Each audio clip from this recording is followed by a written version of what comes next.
नमस्कार, मैं मनोज उपाध्याय, स्वागत है आप सभी का परम सिविल क्लासेस में।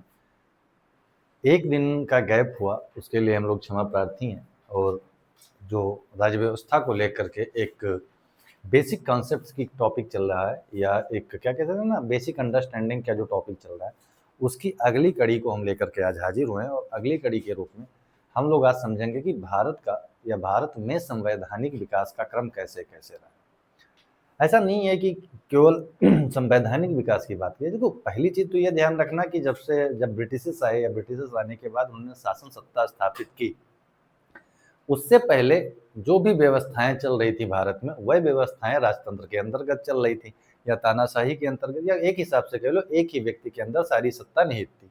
भारत कई सारे टुकड़ों में बँटा हुआ था, कई सारे रियासतों या रजवाड़ों में बँटा हुआ था, सबकी अपनी अलग-अलग क्या नाम है पहचान थी, अलग-अलग व्यवस्थाएँ थी, अलग-अलग तरीके के कानून थे। तो ऐसा एकदम से नहीं है कि भारत में कभी भी ऐसी व्यवस्था ना रही हो कि जहाँ पर ऐसे ऐसा अब संवैधानिक विकास अगर हम ये मान के चलते हैं ब्रिटिशर्स को लेकर के, वहाँ से शुरुआत होती तो क्या इससे पहले जो लोग यहाँ रहते थे उनके पास कोई नियम कानून नहीं थे या नहीं कार्य करते थे? करते थे। लेकिन जिस भारत की बात कर रहे हैं, पूरे संपूर्ण भारत की, वो आता है ब्रिटिशर्स के बाद में जब हम नेशनल मूवमेंट के बाद से। जब एक राष्ट्रीयता की भावना विकसित होने का प्रयास करती है, जब हम कश्मीर से लेकर के कन्याकुमारी तक एक होने का प्रयास करते हैं, साथ ही गुजरात से लेकर के, तो वो पूरे विकास क्रम कैसे रहा उसकी हम बात करेंगे। आपको पता है कि ब्रिटिशर्स आए, व्यापारिक कंपनी के तौर पर आए और शुरुआत में उनका क्या रहा कि एक व्यापारिक एकाधिकार बना के रखना है और व्यापारिक एकाधिकार के बाद से जैसे-जैसे उनकी ज़रूरतें बदलती गईं भारत में, वैसे-वैसे अपनी नीतियों में उन्होंने परिवर्तन किया और अपनी नीतियों में परिवर्तन करने के साथ-साथ यहाँ पर जब अधिग्रहण करना शुरू किया, अगर बात करते हैं 1757 के बैटल ऑफ प्लासी यानी प्लासी के युद्ध से लेकर के प्लासी के युद्ध के बाद में उन्होंने अप्रत्यक्ष तौर पर और क्या कहते हैं बक्सर युद्ध के बाद उन्होंने प्रत्यक्ष तौर पर शासन करना एक हिसाब से मान के चलो शुरू किया। मतलब नवाब जो था बंगाल का उसको उन्होंने क्या किया एक कठपुतली के तौर पर रखा जिससे वो यानी अधिकार अपने पास रखे उत्तरदायित्व किसके पास रखा नवाब के पास रखा ये व्यवस्था चलती रही। क्या कारण थे क्योंकि जरूरतें बदल रही थी क्योंकि अगर आप उपनिवेशवाद की परिभाषा समझें उपनिवेशवाद की परिभाषा में सामान्यता ये निहित है कि जो मात्र देश होगा यानी जो शासन करने वाला देश होगा वो अपने आर्थिक लाभ के लिए उपनिवेश में यानी जिस पर शासन हो रहा है उसकी किन किन व्यवस्थाओं में सामाजिक व्यवस्थाओं में राजनीतिक व्यवस्थाओं में सांस्कृतिक व्यवस्थाओं में परिवर्तन करने का प्रयास करेगा और इसी हित के तहत या इन्हीं चीजों को ध्यान में रखते हुए 1757 के बाद से या 65 मान सकते हैं 65 के बाद से 65 मतलब इलाहाबाद की संधि से मान सकते हैं तो उसके बाद से लेकर के भारत में विभिन्न नियम और कानून बनाए गए। सीधे तौर पर अगर ये चीज अगर एक लाइन पे कहनी हो पूरी कहानी को तो अंग्रेजों के या ब्रिटिशर्स के बंगाल के अधिग्रहण के बाद कंपनी पर सरकारी नियंत्रण की शुरुआत होती है विभिन्न कानूनों के माध्यम से। वह शुरुआत 1773 से शुरू होती है। कब से? 1773 के रेगुलेटिंग एक्ट से शुरू होती है और खत्म होती है 1858 तक। 1858 के एक्ट के माध्यम से जाकर के समाप्त होती है। तो आज हम 1858 से पहले तक का हिस्सा समझने का प्रयास करेंगे या 1858 तक का समझने का प्रयास करेंगे क्योंकि 1858 के बाद जब सीधे हम ब्रिटिश राज के अंतर्गत का या क्राउन के अंतर्गत शासित होना शुरू करते हैं तो उधर के कानून दूसरे तरीके से चलेंगे लेकिन यहाँ के आवश्यकता उसको समझने का प्रयास करते हैं। अब जो चीज यहाँ लिखी गई कि ऐतिहासिक परिप्रेक्ष्य में भारत में संवैधानिक विकास की यात्रा 1599 से आरंभ होती है। कब?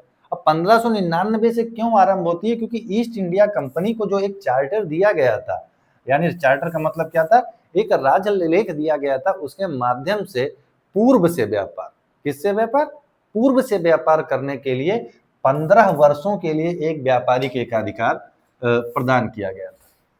1599 ईस्वी का जिसको कह लो 1599 के चार्टर कहा जाता है। ठीक। और कंपनी की जो सारी शक्तियां थी वो किसके माध्यम से एक 24 सदस्यीय जो कोई भी कंपनी होती है तो उसका एक संचालक मंडल होता है कोर्ट ऑफ डायरेक्टर होता है उसमें निहित कर दी गई जो आगे चल करके 1726 में जब भारत में कलकत्ता बंबई और मद्रास प्रेसिडेंसीज की स्थापना होती है, तो भारत के लोगों को लेकर के, यहाँ पर कंपनी प्रशासन को लेकर के इनके गवर्नरों की या हाँ, मान लो इनके गवर्नरों को अधिकार प्रदान किया गया कि आप कानून बना सकते हो, कैसे क्या चलना चाहिए, बशर्ते देखो मोटिव उनका एक ही था कि ब्रिटिशर्स का या अंग्रेजों का आर्थिक नुकसान ना होने पाए। उन आर्थिक नुकसानों को ध्यान में या आर्थिक हितों को, लाभों को ध्यान में रखते हुए उनको कानून बनाने की बात कही गई थी या विधि निर्माण की बात कही गई थी।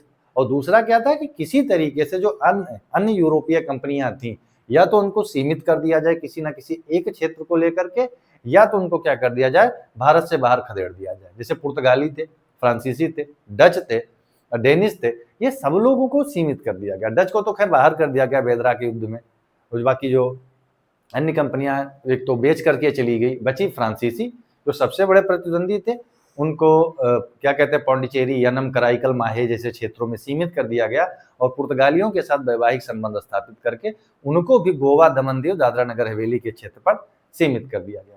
तो ये इनका अपना एक था कि किसी तरीके से यहाँ के व्यापार को एकाधिकृत किया जाए या बनाया जाए। ठीक, जो शुरुआत हमने पहले ही कही, कौन से एक्ट के माध्यम से होती है, 1773 के एक्ट के माध्यम से होती है। इस पॉइंट को ध्यान में रखना। मैं इस फॉर्मेट का बहुत ज्यादा प्रयोग नहीं करूंगा, मैं पहले बता दे रहा हूँ।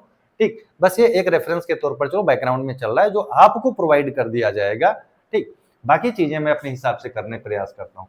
ये एक चीज ध्यान रखना कि यहाँ पर ठीक, जो 24 सदस्यीय परिषद का गठन किया गया था, जो ईस्ट इंडिया कंपनी के व्यापारिक गतिविधियों के, उसके प्रशासनिक गतिविधियों को देखती है।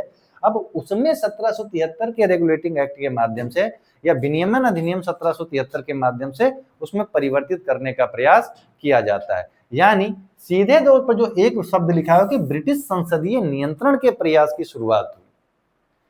अब क्या हुआ कि कंपनी के जो शासनाधीन क्षेत्र प्रशासन केवल व्यापारियों का निजी मामला न रह गया था, केवल निजी मामला नहीं रह गया था, अब वो ब्रिटिश सरकार का मामला रह गया था। अब इसको समझने का प्रयास करते हैं। पहला पॉइंट, क्या क्या बिंदु थे इसको लेकर के। ठीक, सबसे पहला क्या था कि मद्रास और बंबई प्रेसिडेंसी, 3 प्रेसिडेंसी थी इनकी, बंगाल प्रेसिडेंसी, मद्रास प्रेसिडेंसी और बंबई प्रेसिडेंसी, इनको गवर्नर जनरल के अधीन कर दिया गया। और गवर्नर जनरल कौन होता था, जो बंगाल का गवर्नर होता था। यानी एक पॉइंट पे यह कहा जाए कि 1773 के रेगुलेटिंग एक्ट के माध्यम से बंगाल का जो गवर्नर था, उसको एक नया शब्द कह दिया गया, उसका नाम था गवर्नर जनरल। ठीक, और बंगाल के गवर्नर के अधीन 2 लोगों को रख दिया गया, एक किसको, मद्रास प्रेसिडेंसी को, दूसरा रख दिया गया किसको, बंबई प्रेसिडेंसी को। इन दोनों के अधीन रख दिया गया। ठीक, ये चीज ध्यान रखना। और इस गवर्नर जनरल की सहायता के लिए एक परिषद बनाई गई, और इस परिषद में कुल कितने सदस्य होते थे, 4 सदस्य होते थे। 4 सदस्यीय परिषद का निर्माण किया गया। जो शुरुआती 4 सदस्य थे वो थे फ्रांसिस, क्लेवरिंग, मॉनसेन और वारवेल, ये 4 सदस्य थे। बहुमत आधारित कार्य किया जाता था, लेकिन अंतिम निर्णय किसका होता था, गवर्नर जनरल का होता था। जब भी अगर मान लो ये 4 सदस्य जो होते थे, कौन कौन से, शुरुआती कौन से थे, फ्रांसिस, मॉनसेन, क्लेवरिंग और वारवेल, ये 4 सदस्यों की नियुक्ति गई। अब इनमें अगर बहुमत नहीं आता है, तो जैसे आज के समय पे क्या है कि लोकसभा में अगर बहुमत नहीं मिलता है किसी एक भी उसको लेकर के, पक्ष विपक्ष को लेकर के, तो किसको कास्टिंग वोट दे दिया गया था कि लोकसभा अध्यक्ष अपना निर्णायक मत देगा। अब किसी बिंदु को लेकर के अगर इन 4 सदस्यों में बहुमत नहीं तय होता है, तो निर्णायक मत कौन देगा, गवर्नर जनरल देगा। कास्टिंग वोट दे दिया गया किसके पास, गवर्नर जनरल के पास। तो यही बात यहाँ पे भी लिखी गई है कि गवर्नर जनरल तथा 4 सदस्य, परंतु ये निर्णायक मत दे सकते थे। निर्णायक मत कौन देगा, ये गवर्नर जनरल देगा। ठीक, तो एक प्रशासक मंडल बनाएगा गवर्नर जनरल के लिए।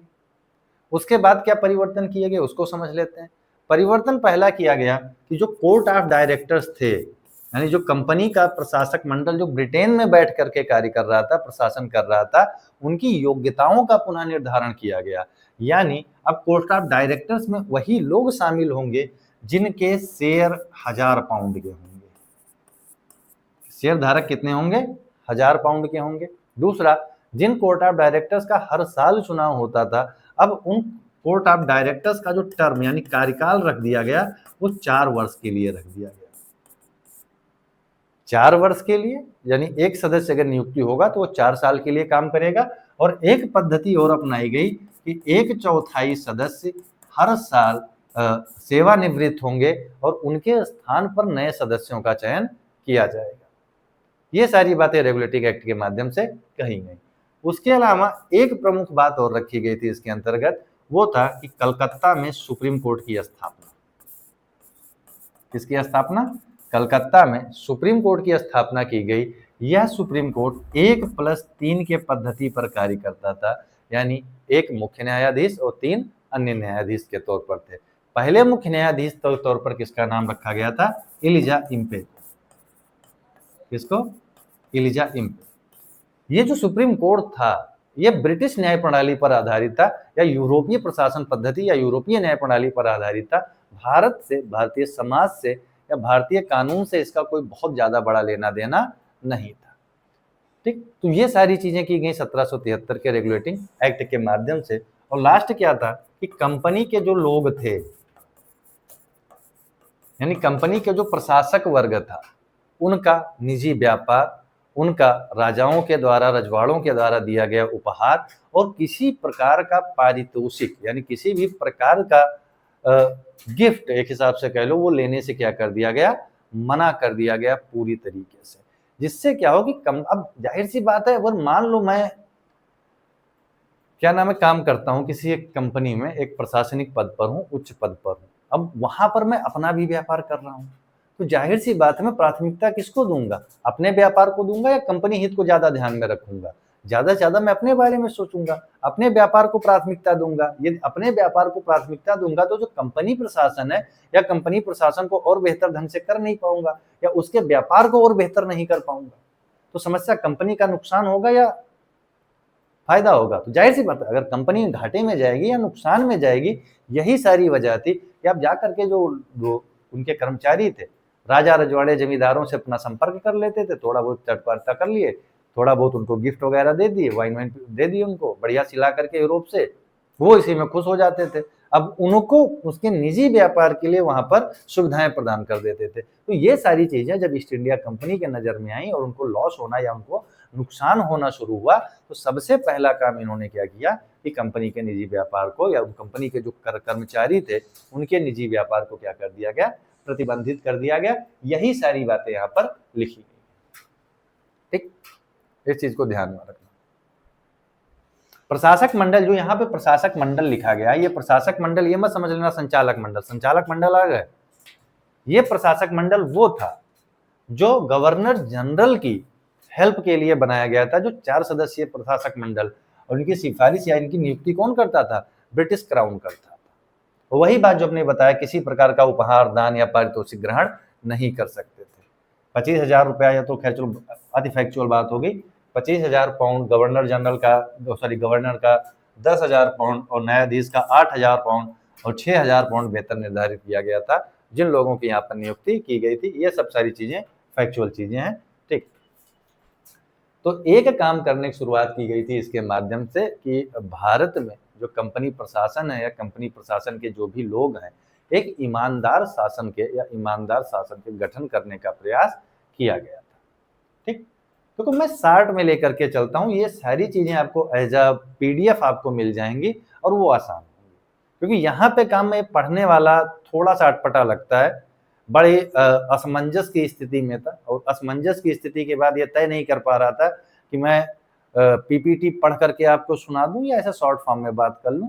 तो मुझे अभी पढ़ना शुरू किया है, चलो बनाया कुछ हद तक, थोड़ा बहुत मेहनत की गई, लेकिन उसके बावजूद मुझे अब लग रहा है कि वो बोर्ड वाला मार्कर वाला ज्यादा सही है। ठीक, क्वेश्चन आंसर जब कराने होंगे तब इन सारी चीजों का प्रयोग कर लिया जाएगा, उसमें कोई दो राय नहीं है। लेकिन जब क्लासेस की बात आएगी तो भाई मैं सामान्यता कह रहा हूं कि हम ऐसे ब्लैक बोर्ड का प्रयोग करेंगे जिसमें व्हाइट चौक से लिखा जाएगा। अगला एक्ट जो हमारा आया यहाँ पर ब्रिटिश शासन के अंतर्गत, वो ब्रिटिश शासन का जो अगला एक्ट था वो था 1784 का पिट्स इंडिया एक्ट। कौन सा? Pitt's India act. 1784 में ही क्यों आया? सबसे महत्वपूर्ण बात तो यही है। 73 में आया ही था, उसके जस्ट 11 साल के अंदर, क्योंकि जब 73 में रेगुलेटिंग एक्ट आया उसके ठीक 3 साल बाद अंग्रेजों ने अपना एक उपनिवेश खोया था और उस समय उपनिवेश का नाम था अमेरिका। अमेरिकी उपनिवेश उन्होंने खोया और अमेरिकी उपनिवेश खोने के पश्चात वो नहीं चाहते थे किसी अन्य उपनिवेश पर वो उनके हाथ से चला जाए। इस वजह से भारत पर अपनी पकड़ मजबूत करने के लिए उन्होंने क्या किया था, इस पिट्स इंडिया एक्ट को और बेहतर या उस रेगुलेटिंग एक्ट में जो रह गई खामियां थी उनको दूर करने का प्रयास था, वो था पिट्स इंडिया एक्ट। क्या था इस एक्ट में, बात ध्यान रखना। सबसे पहला देखो, अभी तक शासन कैसे चल रहा था उसको समझते हैं। एक तरफ थे हमारे ब्रिटिशर्स, क्या थे, ब्रिटिश, ठीक। और ये ब्रिटिशर्स शासन किस पर करते थे, इंडिया पे। अब ब्रिटिशर्स पर जो यहां से कानून बनते थे वो दो तरीके के थे। एक था कंपनी का संचालक मंडल यानी कोर्ट ऑफ डायरेक्टर्स, जो अपने व्यापारिक हितों को ध्यान में रख करके नियम विनियम बनाते थे। दूसरा वहां की जो संसद थी वो कानून बनाती थी। वो कानून किसके लिए बनाती थी, इस कोर्ट ऑफ डायरेक्टर्स के लिए बनाती थी। और यह कानून बनाते थे किसके लिए, भारत में स्थित किसके लिए, ईस्ट इंडिया कंपनी के लिए। और इस 1773 के रेगुलेटिंग एक्ट के बाद में ईस्ट इंडिया कंपनी का प्रमुख कौन रखा गया था, वो था गवर्नर जनरल। इसके तहत कार्य चल रहा था पूरे तरीके से। अब क्या किया गया, कोर्ट ऑफ डायरेक्टर्स का काम था गवर्नर जनरल की नियुक्ति करना। कोर्ट ऑफ डायरेक्टर्स संसद के कहने पर अभी कार्य करती थी, गवर्नर जनरल को अपॉइंट करती थी। किसकी अपॉइंटमेंट, गवर्नर जनरल की अपॉइंटमेंट करती थी कोर्ट ऑफ डायरेक्टर्स भारत में। अब पिट्स इंडिया एक्ट के माध्यम से यानी ईस्ट इंडिया कंपनी पर, साथ ही साथ भारत के प्रशासन पर अपनी पकड़ मजबूत करने के लिए या और बेहतर करने के लिए एक और संस्था की स्थापना होती है जो सीधे तौर पर ब्रिटिश संसद के अधीन होती है। उसका नाम था बोर्ड ऑफ कंट्रोल यानी नियंत्रक परिषद। ब्रिटिश संसद के अधीन इसलिए होती है, मैं कह रहा हूं, क्योंकि इसका जो हेड था, इसका अध्यक्ष था, वो सरकार का मंत्री होता था। किसी एक मंत्री को बोर्ड ऑफ कंट्रोल की अध्यक्षता दी जाती थी, तो सीधे ब्रिटिश संसद के अंतर्गत कार्य करती थी। अब जब कभी भी ये लगता था कोर्ट ऑफ डायरेक्टर्स किसकी नियुक्ति कर रहा है, गवर्नर जनरल की। कोर्ट ऑफ डायरेक्टर्स किसका अंतर्गत कार्य करता है, किसके लिए कार्य करता था, ब्रिटिश कंपनी या ईस्ट इंडिया कंपनी का थी, तो वो हमेशा व्यापारिक हितों को प्राथमिकता देगी। लेकिन अब उन व्यापारिक हितों के साथ साथ अन्य हितों को ध्यान में रखने के लिए, इंडिया को और अधिक तरीके से नियंत्रित करने के लिए बोर्ड ऑफ कंट्रोल सीधे ब्रिटिश सरकार के नियंत्रण वाली एक परिषद का गठन किया गया। जब कभी भी किसी भी प्रकार का इशू अगर होता तो नियुक्ति तो गवर्नर जनरल की वो कर रही थी, वापस बुलाने का अधिकार किसके पास रख दिया गया, ब्रिटिश क्या कहते हैं, बोर्ड ऑफ कंट्रोल के पास। ठीक, ये चीज ध्यान रखना। अब एक तरफ सीधे सीधे अभी तक जो भी शासन हो रहा था किसके माध्यम से हो रहा था, कोर्ट ऑफ डायरेक्टर के कहने पर ये गवर्नर जनरल कर रहा था, यानी शासन कौन कर रहा था, कंपनी कर रहा था। अब एक तरफ कंपनी शासन कर रही है, दूसरी तरफ ब्रिटिश संसद अपने हितों को ध्यान में रखते हुए बोर्ड ऑफ कंट्रोल के माध्यम से शासन करवा रही है, किससे, गवर्नर जनरल के माध्यम से। अगर यहाँ पर एक चीज कहा जाए कि 1784 के एक्ट के माध्यम से भारत में द्वैध शासन प्रणाली की शुरुआत हुई, तो कोई कहना दोहराए या कोई कहना उसमें गलत नहीं होगा। इस चीज को ध्यान में रखना। ठीक, दूसरी चीज ये रखा गया कि बिना बोर्ड ऑफ कंट्रोल की अनुमति के, अब ये समझो पहले सारी चीजें कौन तय कर रहा था, केवल एक संस्था कर रही थी, संचालक मंडल। अब क्या कर दिया गया कि बिना बोर्ड ऑफ कंट्रोल की परमिशन के जो गवर्नर जनरल है, किसी राजा के साथ, किसी रजवाड़े के साथ सहयोग और संघर्ष दोनों नहीं कर सकता है। ये बात भी रख दिया गया। तीसरी बात क्या कह दी गई कि जो भी भारत से संबंधित पत्र आएंगे, जो भी लेख आएंगे, चाहे प्रशासन से संबंधित हो, चाहे व्यापार से संबंधित हो, अब संचालक मंडल का दायित्व है कि उन सारे पत्रों को बोर्ड ऑफ कंट्रोल को अवगत कराए कि किससे आप संघर्ष कर रहे हैं, किससे सहयोग की स्थिति में है। ये सारी चीजें इसके माध्यम से तय कर दी गई। अगली जो महत्वपूर्ण बात इसमें थी कि जो गवर्नर जनरल का प्रशासक मंडल था, उसकी जो कार्यकारिणी थी, उसको घटा करके 4 से कितनी कर दी गई, 3 कर दी गई। और 4 से 3 करने के साथ साथ इसमें जो 3 में से जो एक स्थान था, उसको मुख्य न्यायाधीश कह रहा हूं, मुख्य सेनापति के अधीन कर दिया गया। यानी 2 आप रखो, 2 के अलावा एक कौन होगा, वह ब्रिटिश का मुख्य सेनापति होगा, उसके अलावा और कोई नहीं। साथ ही साथ बंगाल के गवर्नर को या गवर्नर जनरल को मद्रास और बॉम्बे प्रेसिडेंसी पर अपना पूर्ण अधिकार प्रदान हुआ या प्राप्त हुआ। यानी अब वो बंगाल किस पर सीधे शासन सत्ता में रहा, किसके, उसके मद्रास और बंबई के, जिससे कंपनी के व्यापारिक हितों को और बेहतर किया जा सके। अगर यही चीज फिर आप यही पढ़ोगे तो क्रक्स जो निकल करके आएगा वो यही आएगा। जैसे यहीं पे लिखा गया कि कार्यकारिणी की सदस्यों की कार्य करना होता था, प्रांतीय कार्यकारिणी, और इसमें घटा करके कितनी कर दी गई, 3 कर दी गई। इसमें एक स्थान मुख्य सेनापति का होता था। बातें वही लिखी हुई हैं, ठीक। और अगर यही सवाल पूछ लिया जाए कि जो सदस्य नियंत्रण बोर्ड ऑफ कंट्रोल बनाया गया था, कितने सदस्य क्या होता था, ये 6 सदस्यीय परिषद था। 1858 के एक्ट के माध्यम से यही जो नियंत्रण परिषद था वो सीधे तौर पर किस में बदल दिया गया था, भारत सचिव व उसकी परिषद। नाम बदल रहे थे, काम सबके एक जैसे ही थे। तो ये सारी चीजें वही है जो शॉर्ट फॉर्म में हमने आपको बता दी इतने में, ठीक। वही चीज कि गवर्नर जनरल की नियुक्ति कौन कर रहा है, कोर्ट ऑफ डायरेक्टर्स कर रहे हैं। ब्रिटिश सम्राट को यह अधिकार था कि गवर्नर जनरल अथवा गवर्नरों को वापस बुला सके। ब्रिटिश सरकार के अधिकार का मतलब वो अधिकार किसके पास था, बोर्ड ऑफ कंट्रोल के पास था। अब बोर्ड ऑफ कंट्रोल का हेड कौन है, उनका मंत्री, तो है तो ना सरकार का ही कार्य, ठीक। तो ये सारी चीजें इसके आधार पर तय की गई।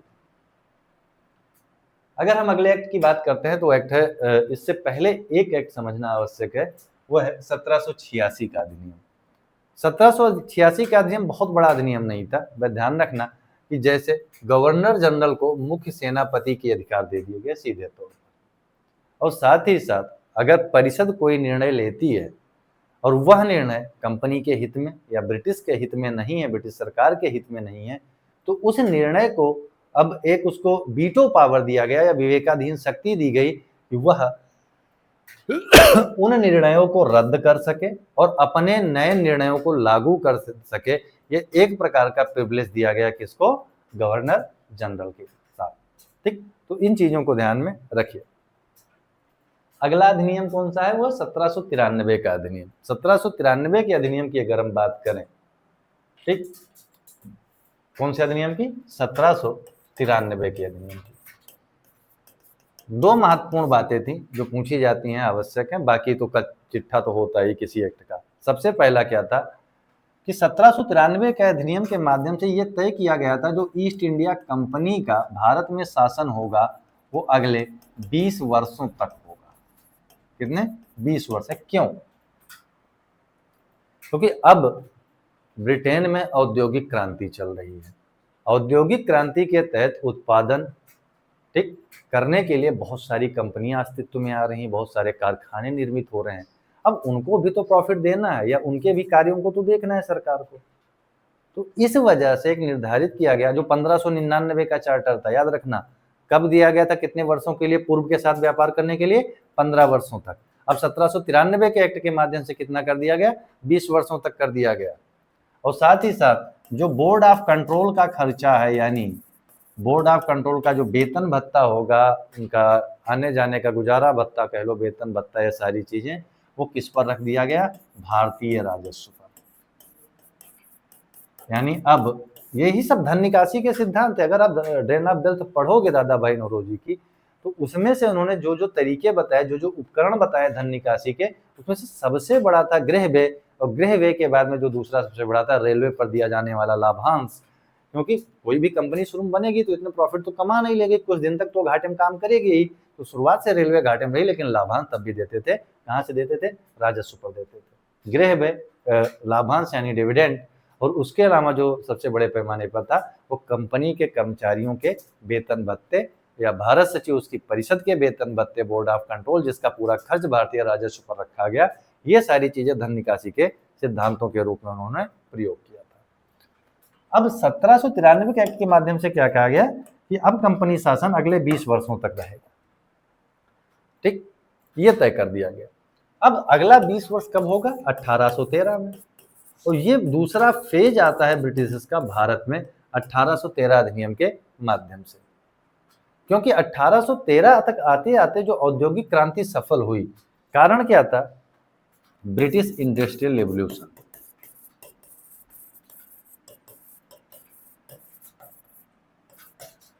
इसकी सफलता। अब एक चीज आप लोग समझिए कि किसी कंपनी को सफल बनाने के लिए, और खासकर वह कंपनी अगर गुड्स का निर्माण करती है या वस्तुओं का निर्माण करती है, दो ही चीजें चाहिए। ठीक, कंपनी के पास क्या चाहिए? अगर मान लो कोई कंपनी है, इसको दो ही चीजें चाहिए। पहला, एक इसको चाहिए उत्पादन करने के लिए रॉ मटेरियल, तभी तो उत्पादन कर पाएगी। और उत्पादन कब करेगी? तो यानी जो प्रोडक्शन है वो इसका वापस जा करके किसके पास चला जाए? मार्केट के पास चला जाए। अब कंपनी को दो ही चीजें चाहिए। पहला, ठीक, कि जो उसने उत्पादन करके रखा है, जो प्रोडक्शन एक्सेस है, वो किसी तरीके से मार्केट में खप जाए या मार्केट उसको एक्सेप्ट कर ले, वहां पर समाप्त हो जाए, उपयोग में आ जाए। और दूसरा, आगे के उत्पादन के लिए कच्चे माल चाहिए। अब उन दोनों चीजों के लिए जब वहां यूरोपीय कंपनियां, हालांकि ध्यान रखना इस टाइम पर एक आदमी था, वो खतरनाक तरीके से यूरोप में काम कर रहा था, वो था नेपोलियन बोनापार्ट। नेपोलियन बोनापार्ट ने क्या किया था कि एक व्यवस्था लागू की थी, उसका नाम था कॉन्टिनेंटल सिस्टम, यानी महाद्वीपीय व्यवस्था। और उस महाद्वीपीय व्यवस्था के तहत उसने क्या किया कि इंग्लैंड के जो भी व्यापारिक देश थे, यूरोपीय कंट्रीज को, उनको बैन करवा दिया था कि इंग्लैंड के साथ कोई भी व्यापार, कोई भी देश व्यापार नहीं कर सकता है, चाहे स्विट्जरलैंड हो, फ्रांस, मतलब जर्मनी हो, ऑस्ट्रिया हो, प्रसा हो, कोई भी व्यापार नहीं कर सकता। ये सारी चीजें तय कर दी थी नेपोलियन ने। अब वो, और ये इसकी भूल भी थी कॉन्टिनेंटल सिस्टम में। कहा जाता, प्रश्न पूछा जाता कि क्या कॉन्टिनेंटल सिस्टम यानी महाद्वीपीय व्यवस्था नेपोलियन की बहुत बड़ी भूल थी? क्योंकि वो क्या कर रहा था, ब्रिटिश को यानी इंग्लैंड को केवल और केवल यूरोप तक आंक रहा था। और अब तक उसने क्या किए थे, अपने पैर, अंग्रेजों ने, इंग्लैंड के लोग, जो कंपनियां, अपने पैर कहां तक पसार चुके थे? वो एशिया में आ चुके थे, ऑस्ट्रेलिया पहुंच चुके थे, अफ्रीकन कॉन्टिनेंट में पहुंच चुके थे। यानी अब नेपोलियन ने जब भी एनालिसिस किया क्योंकि व्यवस्था उसने अच्छी लाई थी कि आर्थिक रूप से उसका हाथ तंग करके या आर्थिक रूप से इंग्लैंड को परेशान करके राजनीतिक अधिकार करना था, इस तरीके की वो व्यवस्था लेकर के आया था। लेकिन उसकी भूल थी क्या कि केवल क्या कहते हैं ना, इंग्लैंड को कहाँ तक आंकना, यूरोप तक आंकना। इंग्लैंड कहाँ तक पहुंच चुका था? ऑस्ट्रेलिया, एशिया, अफ्रीका तक, यानी उसके बहुत सारे उपनिवेश बन चुके थे। जब ये सारी चैलेंजेस वहां की कंपनियों को लेकर के आए, तो उन्होंने क्या किया, अपने उपनिवेशों को तरफ रुख किया। किसके तरफ? उपनिवेशों की तरफ रुख किया। और इसका प्रत्यक्ष एग्जाम्पल मैं बता रहा हूँ।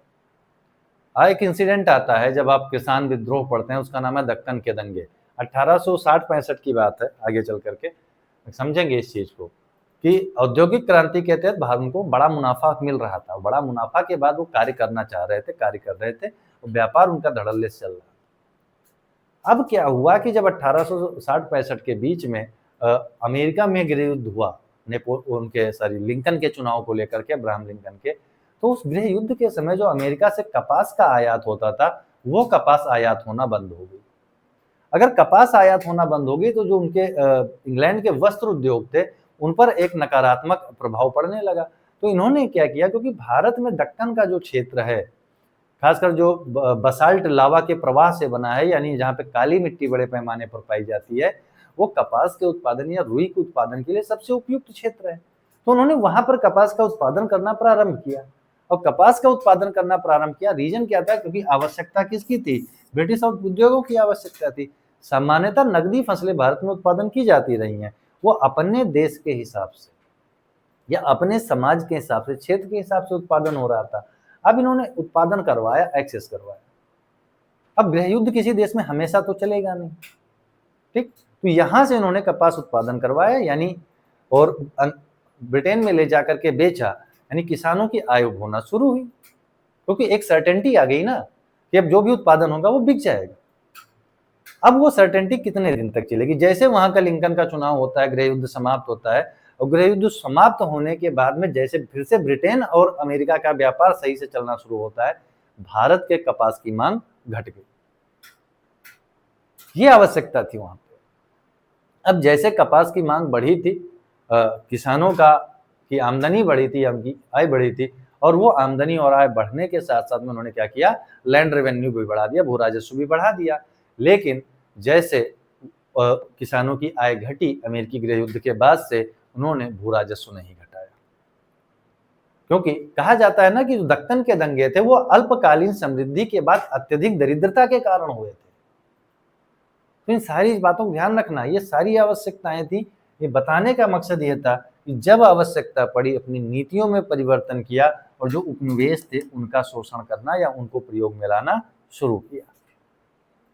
इन्हीं दोनों चीजों की आवश्यकता है। एक चीज ध्यान रखना, इसी के बाद में भारत में एक व्यक्ति आता है कार्य करने के लिए, उसका नाम था डलहौजी। गवर्नर बना करके या गवर्नर जनरल बना करके भेजा जाता है, और उससे ये कहा जाता है कि भारत में कर प्राप्त करने का या क्षेत्र प्राप्त करने का कोई अवसर ना छोड़ा जाए।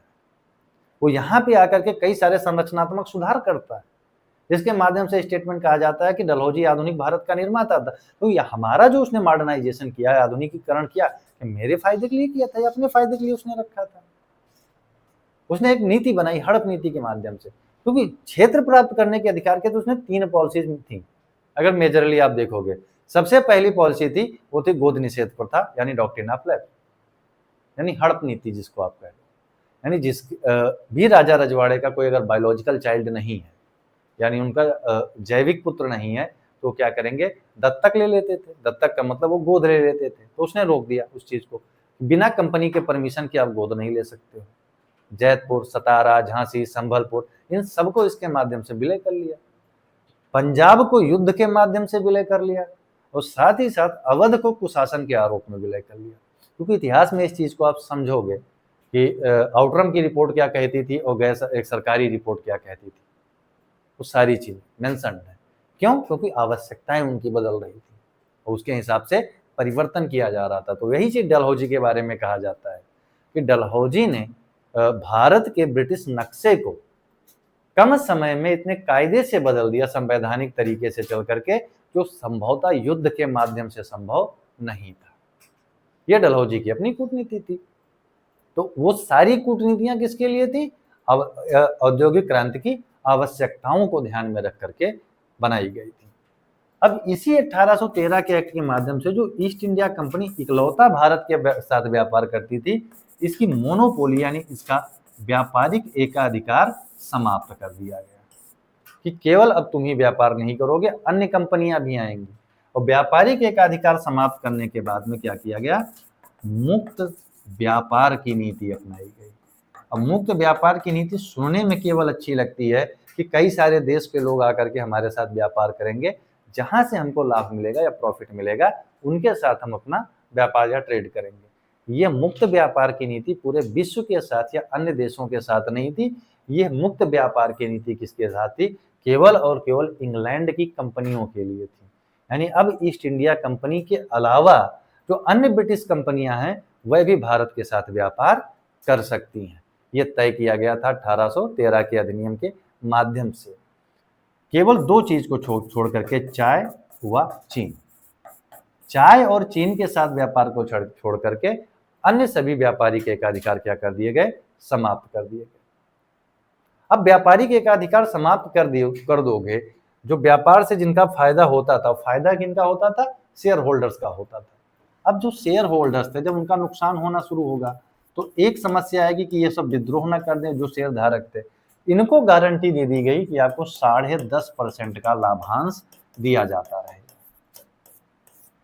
यानी जो भी कंपनी कमाएगी उसका 10.5% आपको दिया जाता रहेगा। और अन्य एक महत्वपूर्ण थी, वो थी कि भारत के एजुकेशन पे 1 लाख रुपए खर्च करने की बात कही गई थी। यह 1813 में 1 लाख रुपए खर्च करने के बाद, ठीक। और उसके बाद भारत आजाद हुआ था तो लिटरेसी रेट हमारा 3% था। इतना मेहनत करके गए थे, इतना मॉडर्नाइज हमको किया था उन्होंने, आधुनिक ज्ञान विज्ञान सिखा के चले गए थे भाई। ठीक, तो वो सारी चीजें ध्यान में रखिएगा। अगला जो एक्ट आता है वो आता है, क्योंकि 13 था, फिर ध्यान रखना, और कितने साल के लिए व्यापारिक एकाधिकार रखा गया था, अगले 20 वर्षों तक समाप्त किया गया। फिर 20 साल के बाद 1833 में 1833 के अधिनियम के माध्यम से फिर से कंपनी शासन में या उन चीजों के परिवर्तन किया जाता है। जो एक 1813 में बचा हुआ था, चीन और चाय, इस एकाधिकार को भी समाप्त कर दिया गया। यानी अब पूरे भारत में कोई भी ब्रिटिश कंपनी आ करके व्यापार कर सकती है, या पूरी तरीके से मुक्त व्यापार की नीति अपना दी गई 1833 के अधिनियम के माध्यम से। दूसरा,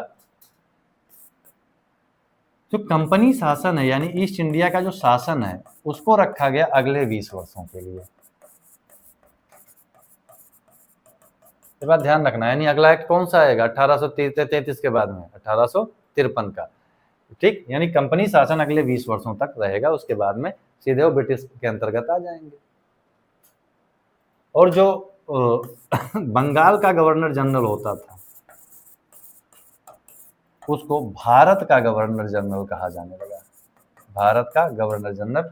आप लोग कमेंट करके बताइएगा कि भारत का पहला गवर्नर जनरल कौन था, ये आप कमेंट करके बताइएगा। ठीक, भारत के गवर्नर जनरल को पूरे भारत के लिए कानून बनाने का अधिकार, उसकी परिषद जो थी उसको पूरे भारत के लिए कानून बनाने का अधिकार दिया गया। मद्रास प्रेसिडेंसी या मद्रास का जो गवर्नर था, और साथ ही साथ जो बंबई का गवर्नर था, उससे कानून बनाने का अधिकार छीन लिया गया। यानी इस अधिनियम के माध्यम से उन्होंने किस पर बल दिया, केंद्रीकरण पर बल दिया, सेंट्रलाइजेशन पर उन्होंने बल दिया पूरे तरीके से। साथ ही साथ एक बात और नियुक्त की गई थी इसके माध्यम से, क्योंकि और वो यह थी कि जो गवर्नर जनरल की कार्यकारिणी थी या उसकी जो परिषद थी, उसमें एक स्थान को रखा गया किसके लिए, एक विधिवेत्ता या विधि विशेषज्ञ के लिए। अब वह विधि विशेषज्ञ के तौर पर किसको नियुक्त किया गया था, लॉर्ड मैकाले को।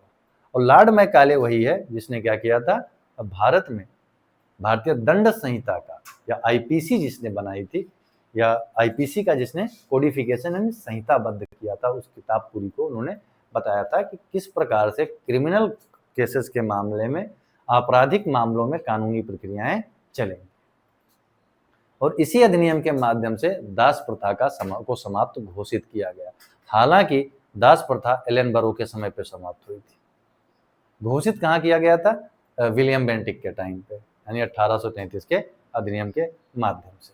तो ये सारे कुछ पॉइंट्स हैं, इनको ध्यान में रखिए। इस सारे अधिनियम के माध्यम से कंपनी शासन 1833 के एक्ट के माध्यम से कितना रखा गया था, अगले 20 वर्षों के लिए। यानी जो अगला एक्ट आएगा वो कौन सा आएगा, 1853 का अधिनियम। 1853 के अधिनियम से कब कहा, क्या कहा गया था, सबसे पहला पॉइंट यही था कि संसद यानी जो ब्रिटिश पार्लियामेंट है, वो जब चाहे, कब, जब चाहे कंपनी शासन को समाप्त कर सकती है, कि कंपनी शासन अब नहीं करेगी, जब चाहे तब। ठीक, दूसरी बात है, कॉर्नवालिस के समय पे जो सिविल सर्विसेज एग्जाम, या सिविल सर्विसेज एग्जाम नहीं कह लो, एग्जाम तो अब शुरू होता है, यानी जो सिविल सर्वेंट थे,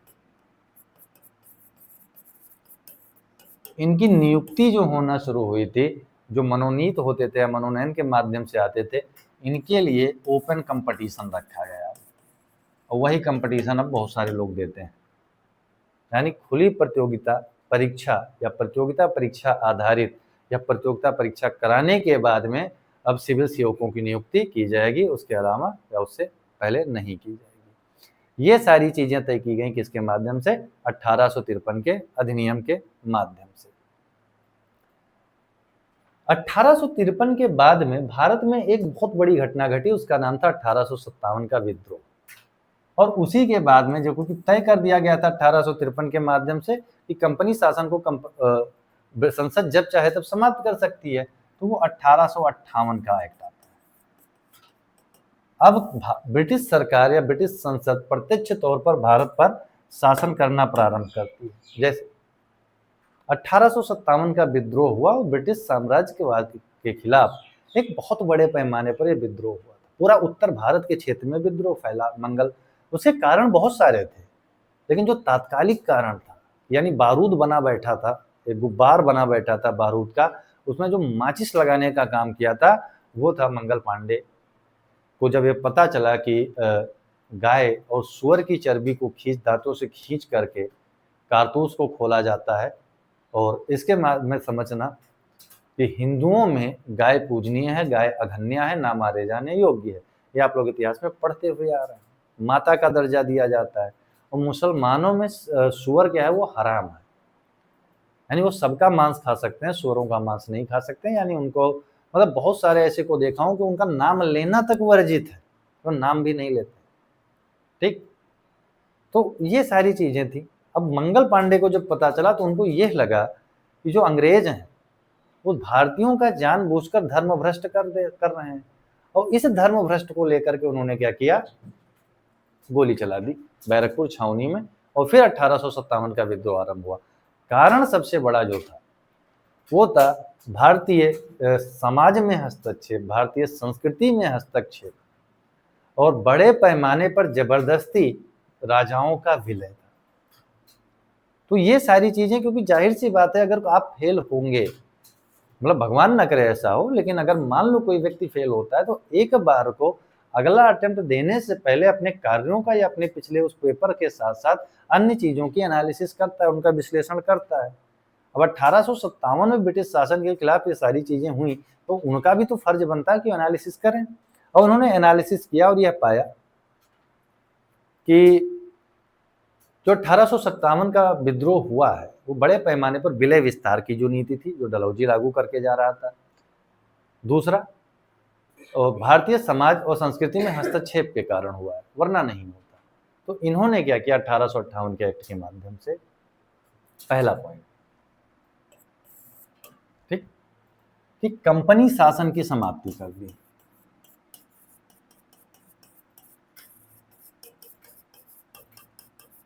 कंपनी शासन की समाप्ति, और जो प्रदेश थे कंपनी ने जो जीते हुए थे या जिन पर उनका शासन चल रहा था, उनका नाम दे दिया गया ब्रिटिश अधिकृत भारतीय प्रदेश।